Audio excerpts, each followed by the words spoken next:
All right, Sareem, the red light just went on. Are you nervous? Do you want to back out? Or are you okay? All right. No, I'm great. You're good. Okay, we're gonna go on, everybody. We got past the first 8 seconds. We're good. Yay. Awesome. Well, why don't you do me a favor, do my listeners a favor, introduce yourself and tell them what your company is and what it does. So I'm Samreen Arshad. I'm the CEO and founder of a cosmetic brand called Samreen's Vanity. It's a luxury cosmetic line, and the mission behind it is to elevate South Asian beauty in the beauty space. That's awesome. That's awesome. So, kind of for our listeners out there that are just listening, they don't Yeah. have any visuals right now. Kind of walk us through what does that mean? Kind of expand upon that a little bit about what you do. Okay, so well, I'm an immigrant. I came to the country when I was 21. I went to college. So I was never into the beauty space. When I got into the beauty space, which was obviously a long journey about that, but I just noticed that, or I figured out that there was absolutely little to no representation in the beauty space where the entire part of South Asia is kind of not included in it. Mm, Now, South Asians make 2.1 billion of the world population. We are a lot of people, right? So, like a yeah. lot. Yeah, we love that. So to me, it was just so baffling that we literally have no representation. So if I'm going out as a woman or anybody who enjoys makeup, you really can't find stuff that's actually targeted to you. So Mm, around 5 years ago, it was a long journey how I ended up here, but I decided that I'm going to be that person who's going to make that first move. It was a very small move at my end because I was an influencer in the beauty mhm, space. I was doing that for 4 or 5 years, but I kind of not enjoyed that. mm, Sorry, I'm still recovering from a cold. So, mhm. so I didn't enjoy that as much. I knew that my forte is the business side of things, and that's when I, dove into this. I started off with one product, and today we have 10 SKUs. We have Wow. been on QVC. Our second product landed us on QVC. We have been invited to be on Shark Tank this year. Nice. Yeah, so things are moving along. That's awesome. So, as somebody who is not familiar with a lot of the makeup world, as you might attest, I mean, Sure. this is what I'm working with. I'm Yeah. rolling with what I got here. Um, Walk me through when you say like unrepresented. What does that mean? Is it in the marketing? Is it in the choices that you Yeah. have to choose from? I guess remove some assumed knowledge because I don't Yes. know. Like, what does it mean that you were underrepresented when you were looking at product? So first, Jeff, I want to start. I mean, I'm sure you know how big the beauty market is. It is I would imagine it's it's very one of large, those industries which does not get impacted by any world affairs, other than I very large. think the last two times lipstick sales went down were World War II and the pandemic this year, like Wow. this past Yeah. Right. Yeah. pandemic. Can you imagine everything else that happens in the world? Beauty industry is never impacted. So that's Yeah. one of those things that's a very promising industry to be in, to invest in, to grow in. Now, when I talk about lack of representation in this space, means from the time of conceptualization, like when you think of a product or when you think of a company, for some reason people don't think about South Asian women or South Asian population. What does that mean about how, what kind of colors are you using, what kind of Mm, formulations are you doing? Like there's so much data and there's so much lab that goes into cosmetics, and it starts all the way from when you conceptualize anything like formula, mm. product, marketing. And marketing is like so far out, we're not even worried about that. So, Yes, and again, if anything I ask, I am coming please, from very little knowledge, right? So, please. is it like when you mentioned the formula? Is it the chemicals that are used are different than that might be Hmm. for my wife who grew up in Michigan, right? So, Right. is it the color choices, the color palettes? Like, walk me through a little bit, like when it comes I'll to give that. you I'll give you a very small example, which will help probably just understand like what I'm trying to say is, so when foundation is something when you use on your skin, right? So Yeah. foundation. Mhm. Now the foundation, the way it is manufactured or produced, it oxidizes. So Oh, it okay. Okay. turns into, like when you apply it, it oxidizes into a different shade. So now Mm, it'll be very different made for somebody up north Michigan, Right. Yeah. to Mumbai, India, Sure. right? Yeah. Right. Right. So I think Right. that Yeah. is the easiest way and the simplest way I can explain about the thought that goes into your formalization. Yeah. Yeah. Interesting. What is your so from your vantage point, why do you think that this has been not not taken advantage of? Why people why big companies are not going after it? What's that root cause you think in that? I mean, it's a very sensitive thing I'll say is that today, in today's day and time, we're finally getting woke where we're addressing the second or the third biggest population in the US. You Mm, know, the Latinas, the African Americans, if you really make big umbrella, right? yeah. No, South Asians are not even like a focus. Now, your cosmetic formulations or the best labs, if I may say so, from my experience, is in Europe. And that's where all our products are made too. Like the Estee Mm, Lauders, like the big names are, yeah. that's where they're manufacturing, right? So once you put a Mm, stamp on it, you're like, oh, it's made in Italy. So it's like, yeah. it's a great product. Now, Mm, now they're not even like for them, like I actually went and I worked with labs in Europe and the kind of color palettes that they use, it blows my mind. Like their darkest color, even I can't use it. Like their mm, darkest palette. So just imagine, like women in India, Pakistan, Bangladesh. Like we have yeah. very beautiful olive skins, like deep tones, Mhm. hundreds of deep tones.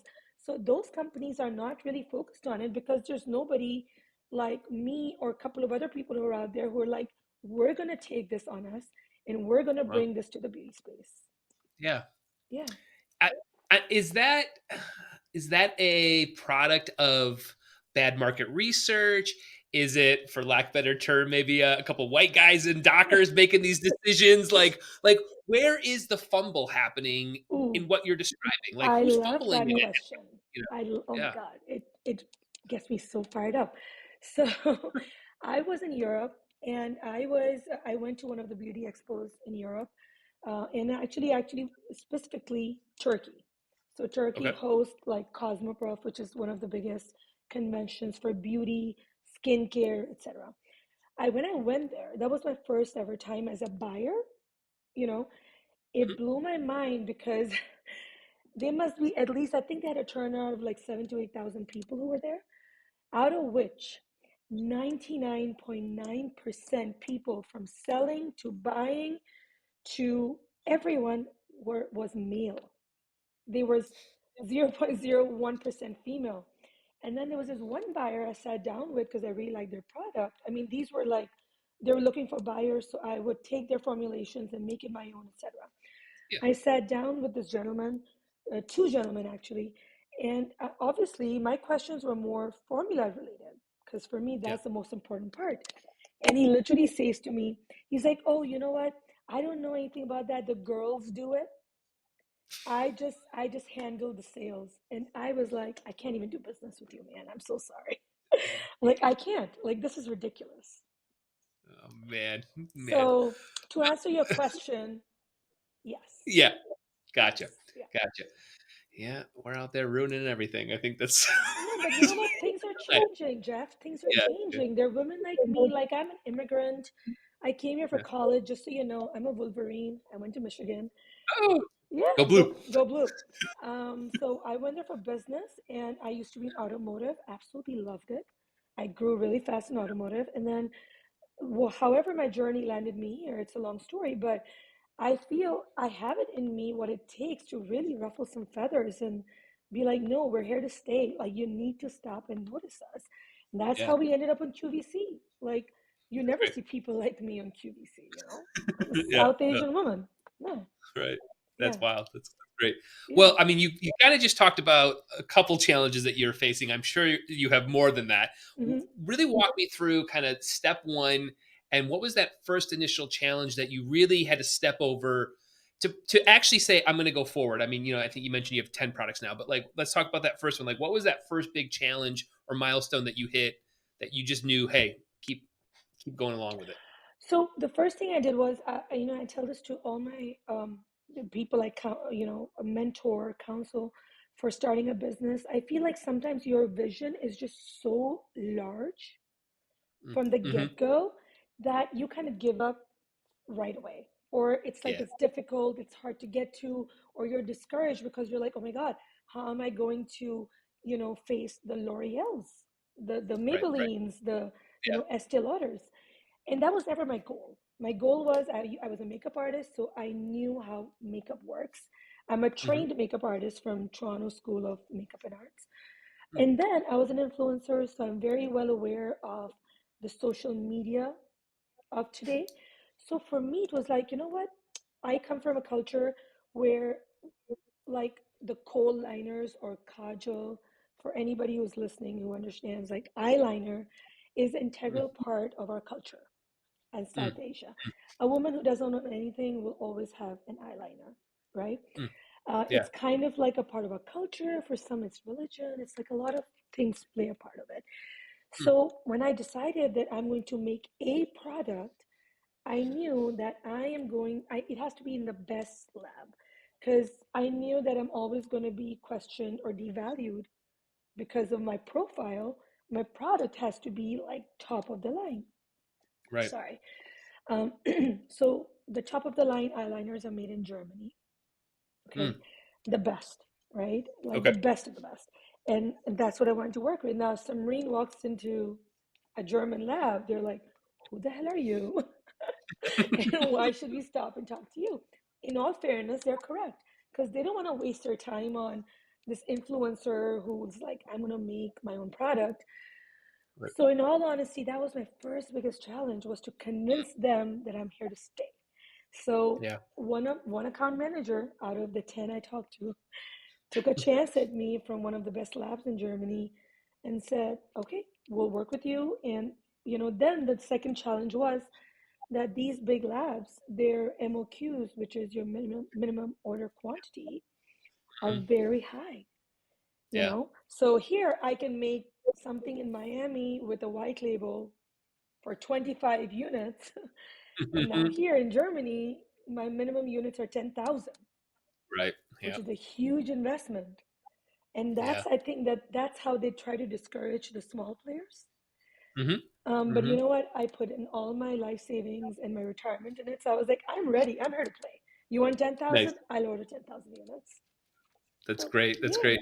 Yeah, it's the same thing. I do a lot in product manufacturing, and that barrier to entry is the hardest when they start looking at like, I got to order 10,000 units, and Oh, I have, and just and when you get into machine molding and making everything. the widget, everything, the whole Yeah. thing, packaging. I mean, yeah, I'm sure in your world you have packaging, you have how it's shipped, all that stuff. I got I to mean, imagine is it's in so your warehouse much. It too. was just like learning. At first, I was trying to work with China, and I made the wrong second, my outer packaging, and then I had to go back because the formula has to adapt to it.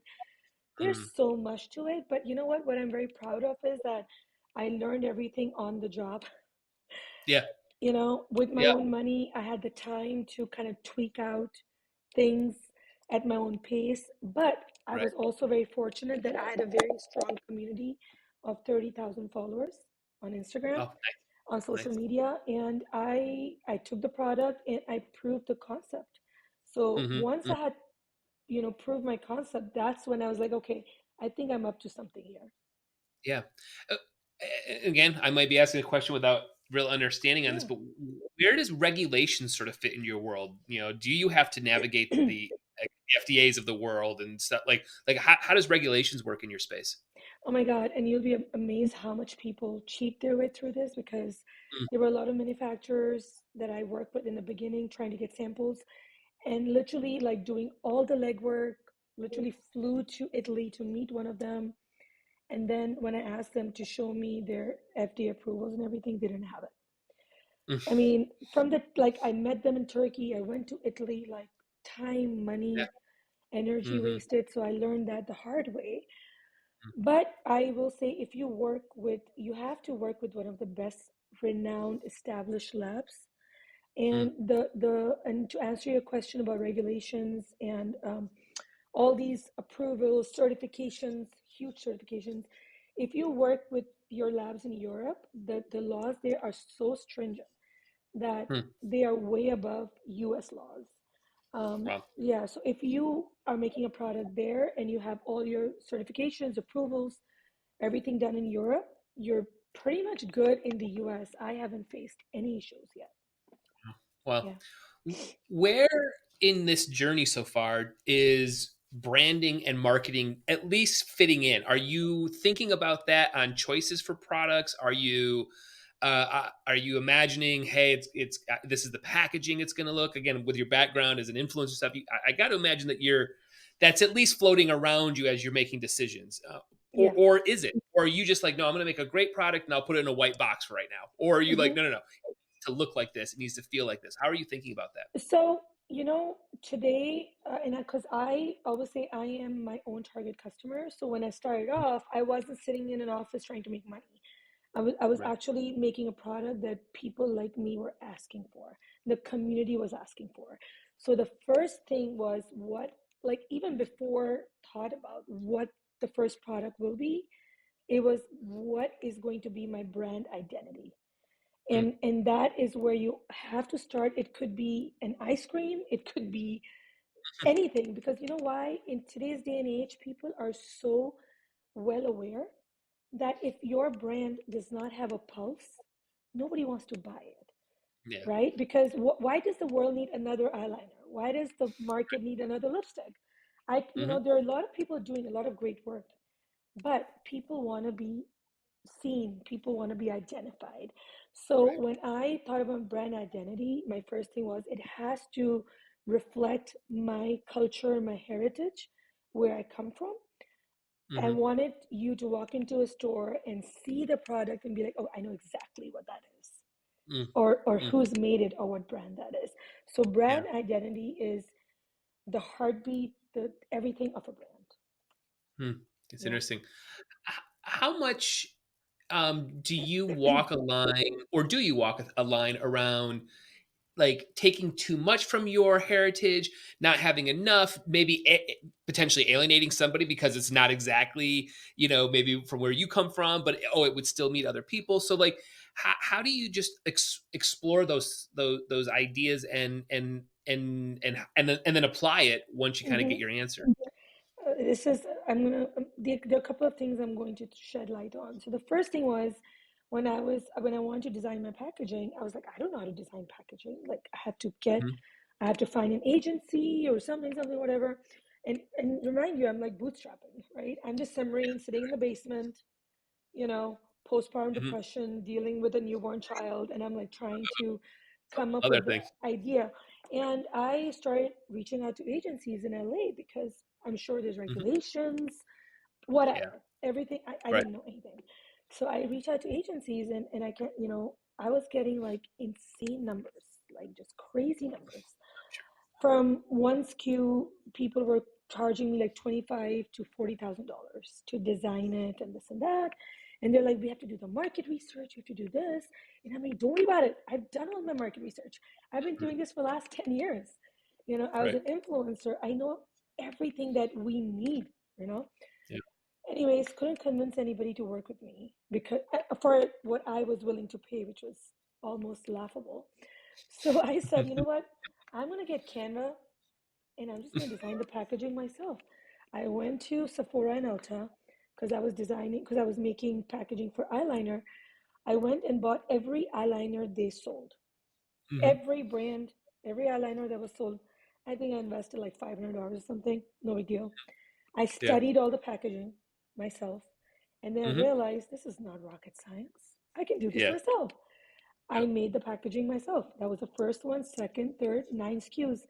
Now I brought a lot of my heritage and my culture into it.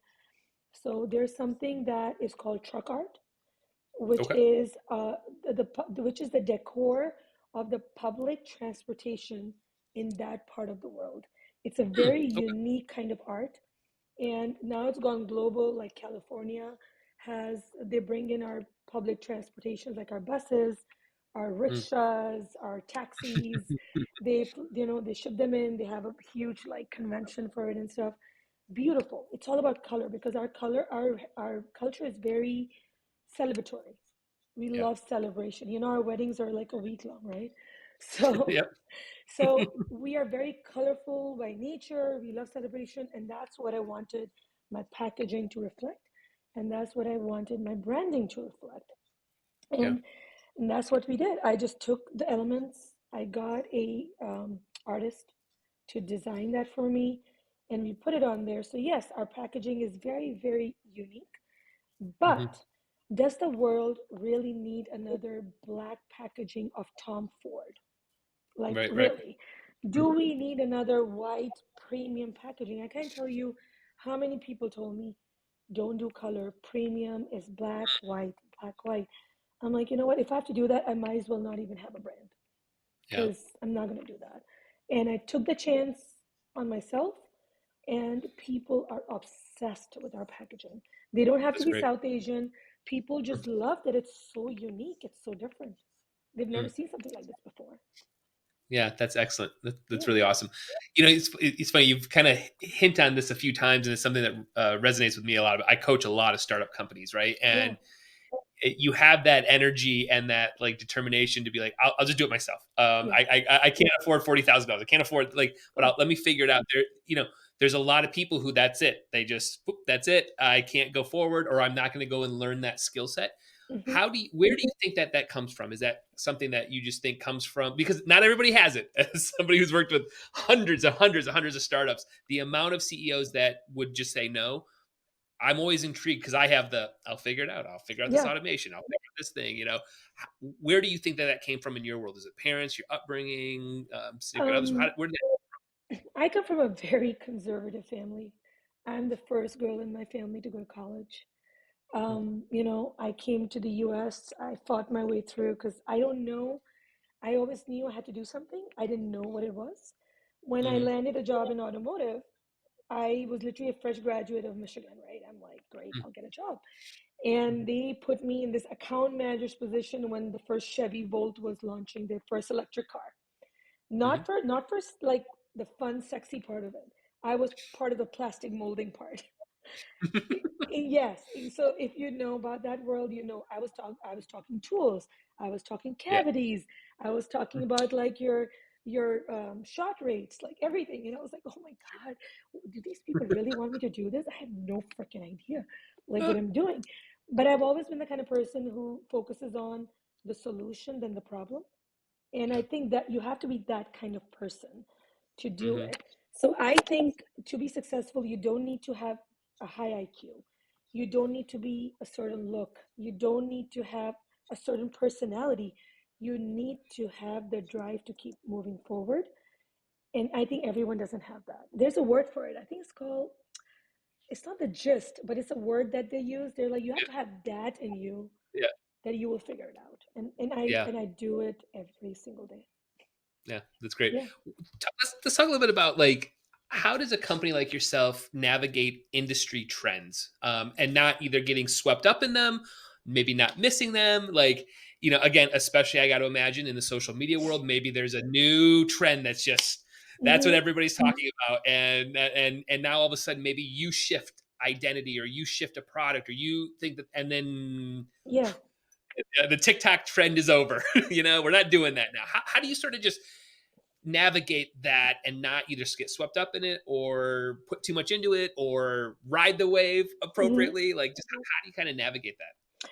I think that every industry, it could be cosmetics, you could be, a baker, you could be a car manufacturer. Every person who starts, or every brand or any company that starts, you have to address the fundamentals first, right?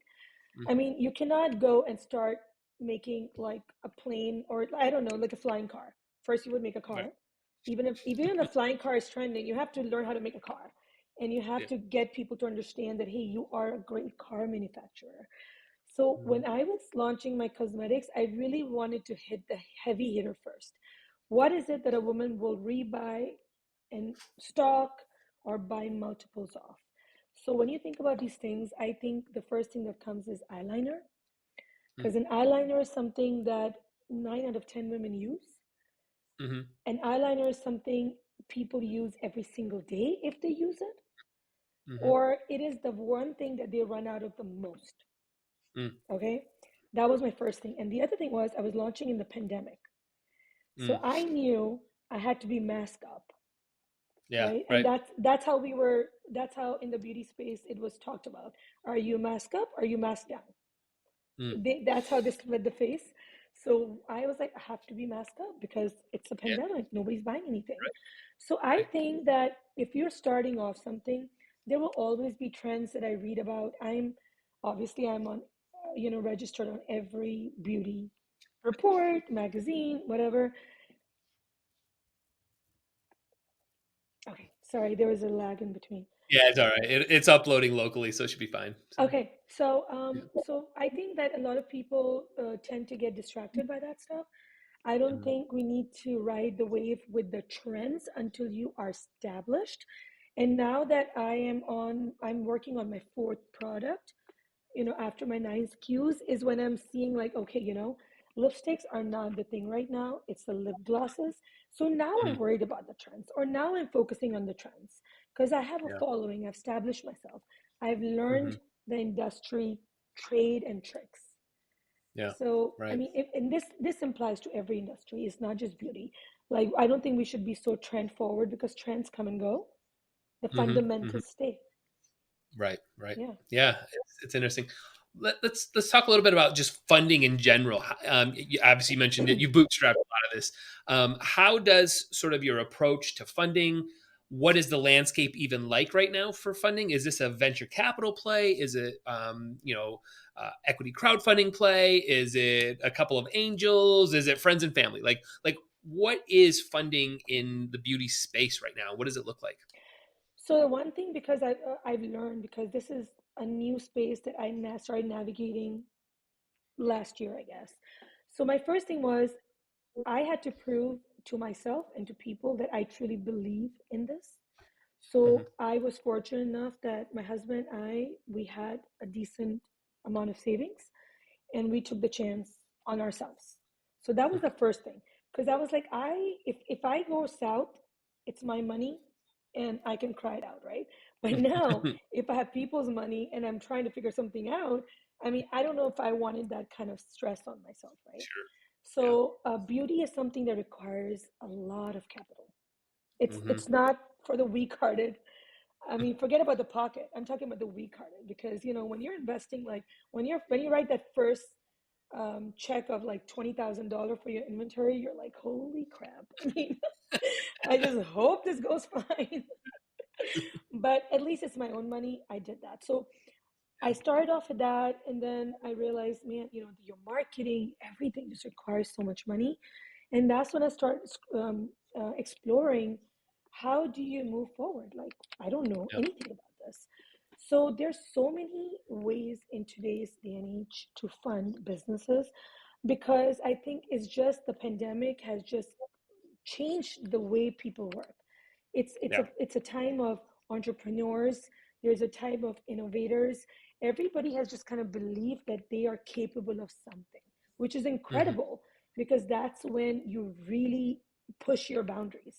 And we're Yeah. seeing people pop out of everywhere, right? So I thought for the longest time that this is like, oh my God, you want money, you go to a bank or you go to a VC and just sell more than half of your company and Hmm. get money. That's what Yep. happens when you don't know a lot, or like me, I didn't know that. So what I have learned over time, and where I am right now in 2024 April, because things change so fast, so I'm putting a Hmm. date to it, is that in today's day and age, people are looking more into crowdfunding. Hmm. And the reason I say crowdfunding is, and it's also like a space that people don't understand. People are like, what do you mean by crowdfunding, right? It's like crowdfunding is that when your brand or your company is based on industry or the community, sorry, not industry, and the community, like I Yeah. was, you want the community to be involved. Hmm. So you want to go out and you're like, okay, listen, I have a company, you like my products. Like Jeff, your wife buys my eyeliner, right? And I'm like, do you think it's a great product? Yeah, we think it's a great product. You think I'm a founder you can bet your money on? Yes, we think you're a founder we can bet your money on. Because trust me, the founder is the biggest part if you're investing. from what Hmm. I Hmm. believe, and Jeff, tell me if I'm wrong, right? Yeah, no, you're on. Yep, you're spot on. I mean, I have learned that my way where I'm like, you want to bet your money on me, then my product, because it's me. If I fail, everything fails, right? Yep. So I think I'm going to be like, Jeff, do you want to be a part of my company? Sure. I'm not a huge investor. I don't have thousands of dollars. Okay, great, Jeff. Do you have Hmm. $100? Yeah. Right. Do you want to be a do you want to own a part of my company for $100? It's like a no-brainer, right? Yeah. So I think that's where people find ownership, and that's what people love. That's where community crowdfunding comes in, and that's the route we took for ourselves. We Mm. launched our crowdfunding um, a couple of months ago, and we are backed by a venture capital firm, which is called Mm. Backstage Capital. It's Nice. founded by Arlen Hamilton. Yeah. Arlen Hamilton. Hmm. I'm losing my voice. So, which I think was one of the biggest validations as a startup you can get. So instead of going to Arlen and saying, Arlen, can you find me some VCs to invest in Hmm. me who will take more than half of my company and won't even care about it? I think, Arlen, do you think you can put your stamp on me to say that you believe in me? And I Yeah. can go out and tell the community to invest in me. Like people like Hmm. Jeff, or people like, even like my housekeeper, she's invested in my company. And I think that brings the best out of me, because Yeah. when I see those checks come in, it could be $100, it could be 2,000. I Sure. just feel it's so hard earned, and there's a name attached to it. And it Yep. just makes me work so much harder to Yeah, that's establish great. it. So I don't know. I think it's such a big way. I mean, I'm sorry if I just went No, it's off good. your.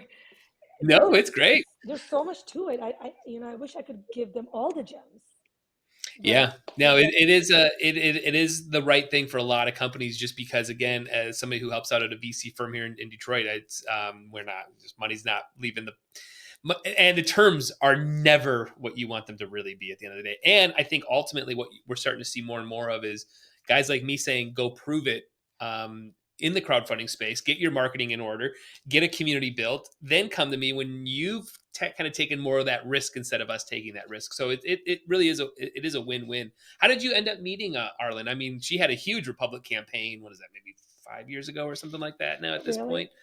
Yeah, yeah, she was on Republic. She crushed. I think she raised like $5 million in like 20 minutes. She's like I one of mean, those. anybody who Yeah. knows Arlen just knows that she is the most genuine and authentic person.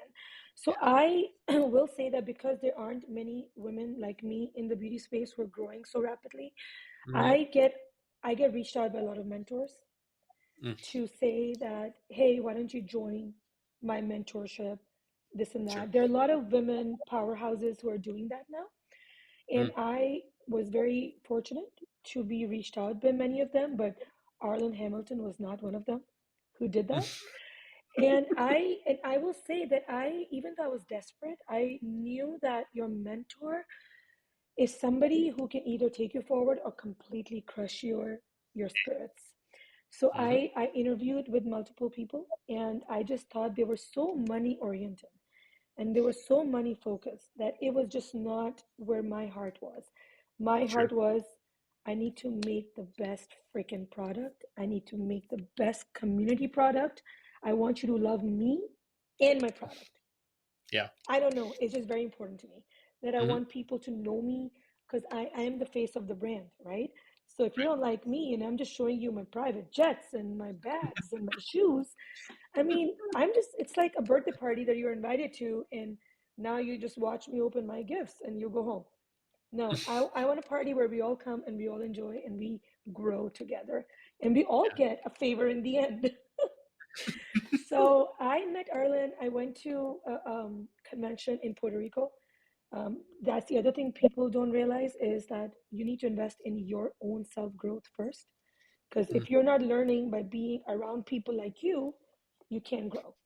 So I yep. went there, I heard her speak along with another 25 people who were there, and my heart was just so set on her that I started following her around the country. So then she had a mastermind in New York. I went there, I spent $5,000 of my own money, flew to New York. I was there. Yeah. So I think she saw that I'm kind of not going anywhere. after a few times. And then I contacted her, and honestly, I'm telling you, like, you have to invest for these people to even notice you. There's so Yeah. many of us out there. So I think after 2 or 3 of her sessions where she saw me, she's like, okay, she's here to stay. Yeah. And then I told her if she could mentor me. Obviously, there was some kind Mhm. of investment involved in that because her time is very, very valuable. Yep. And that's where my journey with Arlen started. She just saw I was That's awesome. resilient. That's really great. That's Yeah. awesome.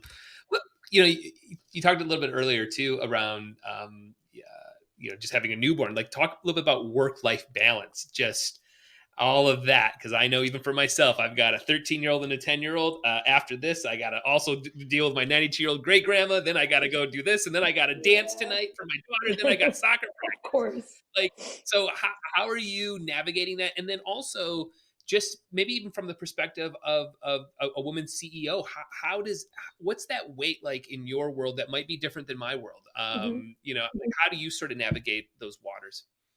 So there are a couple of things that I have to focus on. One thing is I started the concept of makeup to me came 10 years ago when I had my son. I didn't know what postpartum depression was because this is 10 years ago. Nobody talks about it. It's looked Mhm. down upon or it's hushed about. Like women feel embarrassed. The Yep. society doesn't address it for multiple reasons. This is another podcast, not for this one. But Yep. I was very severely sick. I was suicidal. I was in the Mhm. hospital. And around that time is when I found my love for makeup and it started. Mm.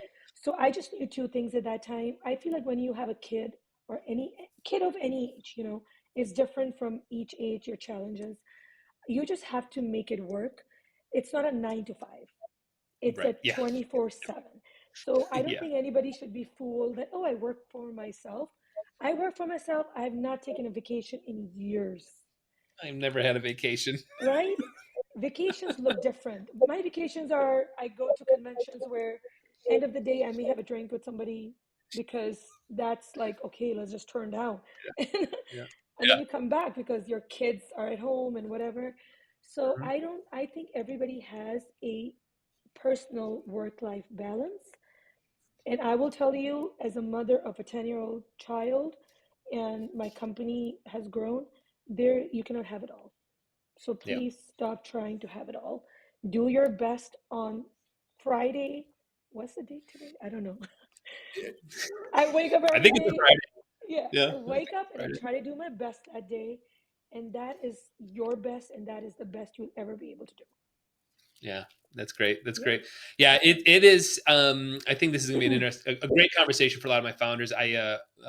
Again, you being familiar with Michigan area, I also help out at Lawrence Tech Yeah. University here, so I have a lot of startups around me, and everything you're saying, this is gonna be like my case study video to send them of like it is a lot of work. It's mentorships. It's this hustle. It's this daily grind. It is your vacations changing. I don't think I've ever had a vacation without a laptop in my entire Oh, life. and There's always and I'm just sure, gotta check Jeff, I the don't two know, emails, two emails. does your family complain? My son, Oh, my son, he always says, he's like, Mommy, can you please just take a day off today? And it breaks your heart, right? Because you want to, like, as a parent, there's nothing you want more than spending the day by the pool with your kid and just yeah, I enjoying, love it. I love that. But unfortunately, when you're trying to build something that you are building on your own shoulders, and now, because I have people investing in my company, from people like my housekeeper to, VCs to whatever, like angel investors. Sorry, I don't have VCs. Let me take that Yeah, away. Angel investors. The burden of people investing is so much bigger. yeah, And it's just, so I always tell, especially women, Jeff, that's the one thing mm, women are always fighting. I want to be a mom. I want to do this, whatever. I'm like, motherhood looks different for everyone. mhm, My mhm, child is flourishing just like a stay-at-home mom's kid is flourishing. yeah, So I just think parenting, you could be a dad, mom, grandparents, everyone just tries to do their best. And that is what parenting or work-life balance looks like. It's yeah, not yeah, ideal. There's no playbook to it. There'll never be a playbook to it. And if there is, I'm going to challenge it. yeah. There isn't because things just change. Yeah. And as the kids are, the life is just changing from we have 3 sports right now. Next week, or in the summer we only have one, and it's just it's just this shift, and you're just rolling with it. Absolutely. My like I said, after this call or our interview, my Yeah. day is chaotic, and then tomorrow, not too much, back to being chaotic on Sunday, and Yeah, that's you I just have got to to. go to my son's recital after this. So I was like, I'm going to be dressed up and I have this much time. I know I can make it there and come back then. My next meeting, sometimes I take That's it. meetings from the Starbucks right next to his school because Mhm. you just do it. Yeah, yeah, yeah. You have to do it. Well, this is a great conversation. Where should we send people? Where can people kind of dive into your world? Obviously, we'll put all the show notes and in the or links in the show notes, I should say. But where should people go to dive in and see what you're working on? So our biggest social platform is Instagram because Okay. that's where we started off. If people want to just see our day-to-day things, so that is Samreen's Vanity. I'm sure you Okay. can find it listed somewhere. That is our brand name. And then I have my own personal page, which is Samreen Arshad with my last name. That is where you really want to connect with me. And I also do consultations. I do speaking. So anything that, because I just feel it took me so long to get this wealth of knowledge that I have today. I wasted so much time and money getting here. And if there was somebody like me who could be just really, really real and just shove it in my face without telling me to join a $25,000 course, my life would have been a little easier. Yeah. So, yeah, so you can find me on Instagram. And our website is www.samreensvanity.com. And if you want to be a part of our family, you can also go find our investment firm and we can just get into that. And Jeff can list those details. Yeah, awesome. Well, before I let you go, I do this for all my interviews. We talk about 5 things that have nothing to do with anything we just talked about. So we're just Okay, going to go completely right turn here, let's or do it. left turn, I guess. Let's do it. What are you watching now on TV? Anything you watching right now? Any shows that have Oh my caught your God, eye? I just rewatched Abbott Elementary with my son. Yeah, we watch As it a all the time. family, we're obsessed. I've actually watched it twice. Yeah. And now I just got him onto Ghost on Hulu because Oh, I'm. nice. Have you watched it? Yeah, how is that show? I haven't watched Ghost yet. It's in our like queue of like, all right, we'll get to that one. Yeah, I'm sorry. Yeah. My shows don't make me sound very intelligent, but this is the stuff I watch. Well, but you're preaching to the choir. I need detoxing shows. Like I Yes. need like, yes, let me. I have made a million decisions by 1 o'clock. You know Yeah, what I mean? So like, I I know. need just, oh, that's funny, and move on with my Absolutely. day. Yeah, Exactly. Yeah. So that's what I'm watching. cool. Yeah. Okay, cool. How about books? Are you reading any books right now? Oh my God, I'm reading this book called Happiness is the Real Wealth or something. Totally off, but it's actually teaching me, and I wish I was quoting the right book, but it's on my Instagram. I posted about it last night, and it really tells you that time is not what brings you happiness. People with too much time are not, what do you call it, productive. People with Mm-hmm. too less time are not productive. So I'm starting to learn that time, you complain about time so much. Yeah, Time is really not the problem. It's us who are the problem. yeah, Yeah. that's cool. How about podcasts? You listening to any podcasts right now?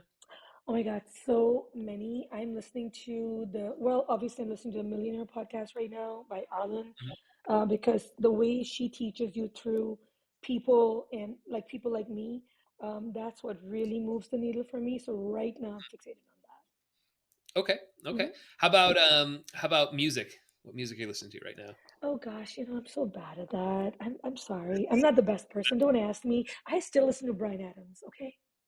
I'm sorry. Okay, hey, that's all right. So That's classic hit songs. when I'm getting ready, I'm listening to Brian Adams, like Celine Dion and that kind of stuff. That's just my music. That's cool. All right, last question. One piece of advice you'd give maybe a founder, a female founder, or just founder who wants to get started in their own business. What would you say? Do this one thing. Stop running after money. Stop running after money. Money will come. And I tell this to influencers. I tell this to people who are founders. Like, we have reached out to influencers for really great work, which would have benefited them, us, to the community. And the first thing they care about is how much will we pay them. And that to me is like the biggest turnoff. I'm like, you're not even somebody I want to pay. I don't want to work with you. So I feel the day you change your mindset, like I ran after good product, I ran after representation, I ran after diversity, and Mm. money came, and I'm moving forward. So that's all I can say. Stop running after money. That's great. Well, Serene, this was a fantastic interview. I appreciate you taking time out of your busy schedule, and I really look forward to kind of following along. Doing some investing, looking at the WeFunder campaign. Like I said, for everybody else, I'll put all the links in the show notes. I'm encouraging everybody who's watching this, go click on those links, go support, and jump into your world. It's really, really Thank you fantastic stuff that you're so doing. much for having me, Jeff. And I highly encourage anybody listening to this, if you have a question, send me an email. I personally respond to emails, and it doesn't cost you anything and it doesn't cost me anything. I would love to stay connected. Thank you for Awesome. having me. Yeah, thank you so much. Appreciate you. Take care. Bye.